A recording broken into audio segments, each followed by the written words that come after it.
Hello, Mark. My name is Ivy, 言语词, and my student number is 38. I'm a freshman at NCUE. The title of the speech is Everything You Hear on Film is a Lie by Tasos Frantzolas.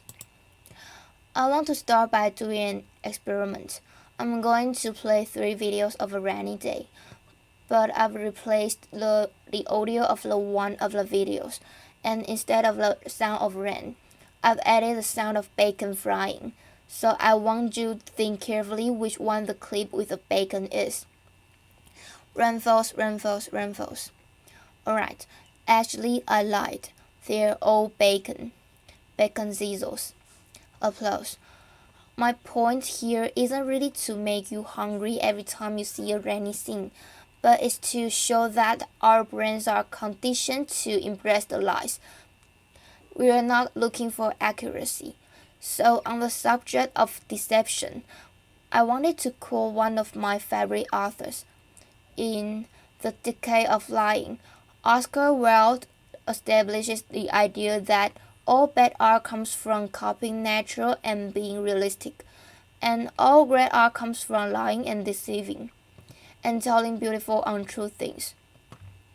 So when you're watching a movie and the phone rings, it's not actually ringing, it's being added later in post-production in a studio. All of the sounds you hear are fake. Everything apart from the dialogue is fake. When you watch a movie and you see a bird flapping its wings, wings flap. They haven't really recorded the bird. It sounds a lot more realistic if you record a sheet or shaking kitchen gloves. Flaps. The burning of a cigarette up close. Cigarette burns. It actually sounds a lot more authentic if you take a small saran wrap bowl and release it. A saran wrap bowl being released. Punches, punch. Oops, let me play that again. Punch.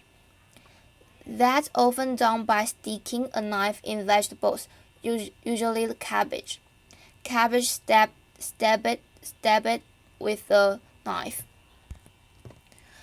The next one is breaking bones. Bones break. Well, no one was really harmed. It's actually breaking celery or frozen lettuce. Breaking frozen lettuce or celery. Laughter. Making the right sound is not always as easy as a trip to the supermarket and going to the vegetable section, but it's often a lot more complicated than that. So let's reverse engineer together the creation of a sound effect. One of my favorite stories comes from Frank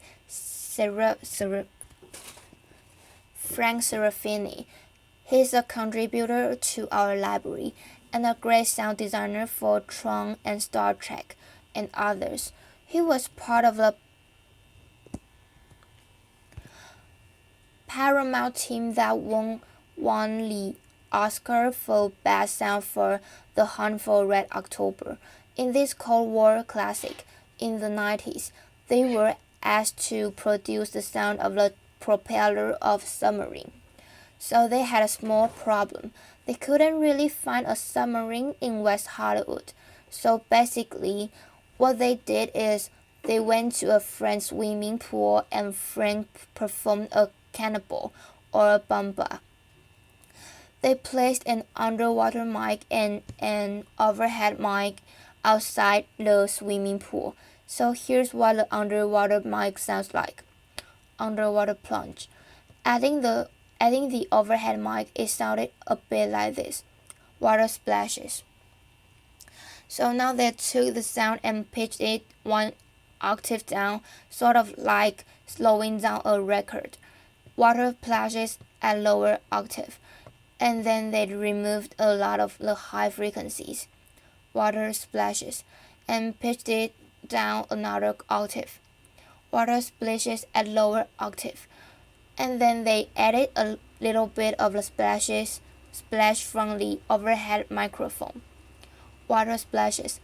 And by looping and repeating that sound, they got this. Propeller churns.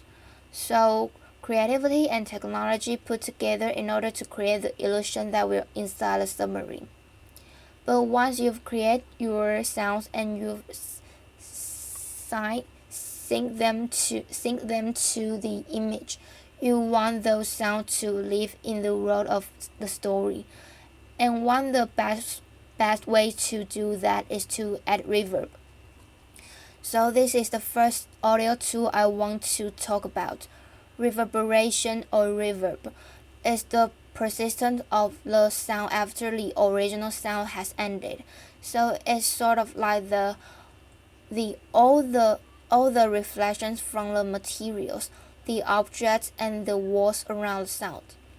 Take for example the sound of a gunshot. The original sound is less than half a second long. Gunshot, by adding reverb, we can make it sound like it was recorded inside a bathroom. Gunshot reverbs in bathroom, or like it was recorded inside a chapel or a church. Gunshot reverbs church, or in a canyon. Gunshot reverbs in canyon. So reverb gives us a lot of information about the space between the listener and the original sound source. If the sound is the taste, then reverb is sort of like the smell of the sound. But reverb can do a lot more. Listening to a sound with a lot less reverberation than the on-screen action is going to immediately signify to us that we're listening to a commentator. To an objective narrator that's not participating in the on-screen action. Also, emotionally intimate moments in the cinema are often heard with zero reverb, because that's how it would sound if someone was speaking inside our ear. On the completely other side, adding a lot of reverb to a voice is going to make us think that we're listening to a flashback, or perhaps that we're inside the head of a character, or that we're listening to the voice of God, or even more powerful in film, Morgan Freeman. Laughter. So, applause. But what are some other tools or hacks that sound designers use? Well, here's a really big one. It's silence. A few moments of silence is going to make us pay attention. In the Western world, we're not really used to verbal silences. They're considered awkward or rude. So silence preceding verbal communication can create a lot of tension. But imagine a really big Hollywood movie where it's full of explosions and automatic guns. Loud stops being loud anymore after a while. So in a yin-yang way, silence needs loudness and loudness needs silence for either of them to have any effect. But what does silence mean? Well, it depends how it's used in each film. Silence can place us inside the head of a character of provoked thought. We often relate silence with contemplation, meditation, being deep in thought. But apart from having one meaning, silence becomes a blank canvas upon which the viewer is invited to paint their own thoughts. But I want to make it clear, there is no such things as silence, and I know this sounds like the most pretentious TED Talk statement ever. But even if you were to enter a room with a zero reverberation and zero external sound, you will still be able to hear the pumping of your own blood. And in cinema, traditionally, there was never a silent moment because of the sound of the projector. And even in today's Dolby world, there is not really any moment of silence if you listen around you. There's always some sort of noise. Now, since there's no such thing as silence, what do filmmakers and sound designers use? Well, as a synonym, They often use ambience. Ambiences are the unique background sounds that are specific to each location. Each location has a unique sound, and each room has a unique sound, which is called room tone. So here's a recording of a market in Morocco. Voices, music. And here's a recording of Times Square in New York. Traffic sound, car horns, voices. Room tone is the addition of all the noises inside the room. The ventilation, the heating, the fridge. Here's a recording of my apartment in Brooklyn. You can hear the ventilation,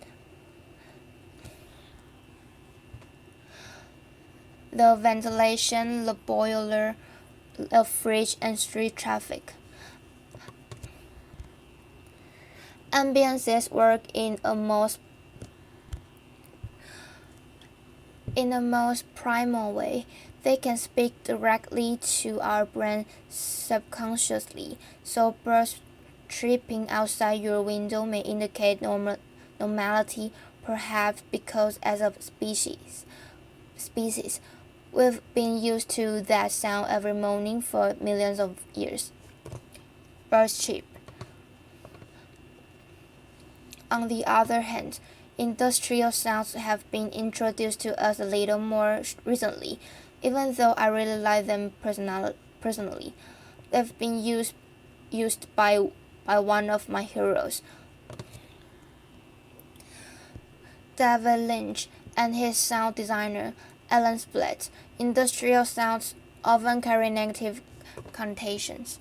Machine noises. Now sound effects can tap into our emotional memory. Occasionally, they can be so significant that they become a character in a movie. The sound of thunder may indicate divine intervention or anger. Thunder. Church bells can remind us of the passing of time, or perhaps our own mortality. Bells ring. And breaking of glass can indicate the end of a relationship or a friendship. Glass breaks. Scientists believe that dissonant sounds, for example, brass or wind instruments played very loud, may remind us of animal house in nature and therefore create a sense of irritation or fear. Brass and wind instruments play. So now we've spoken about on-screen sounds, but occasionally the source of sound cannot be seen. That's what we call off-screen sound or acousmatic. Acousmatic sound, well, the term acousmatic comes from Pythagoras in ancient Greece, who used to teach behind a veil or curtain for years, not revealing himself to his disciples.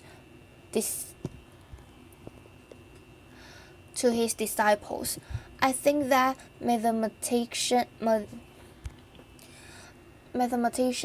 and philosopher thought that in that way his student might focus more on the voice and his words and its meaning, rather than the visual of him speaking.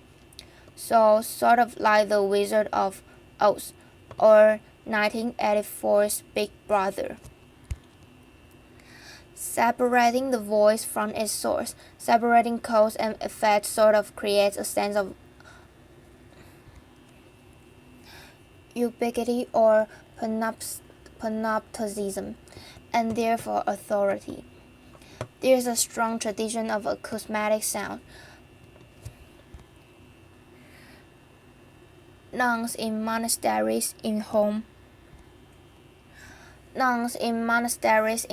and Venice used to sing in rooms up in galleries close to the ceiling, creating the illusion that we're listening to angels up in the sky. Richard Wagner famously created the hidden orchestra that was placed in a pit between the stage and the audience, and one of my heroes, Aphex Twin, famously hid in dark corners of clubs.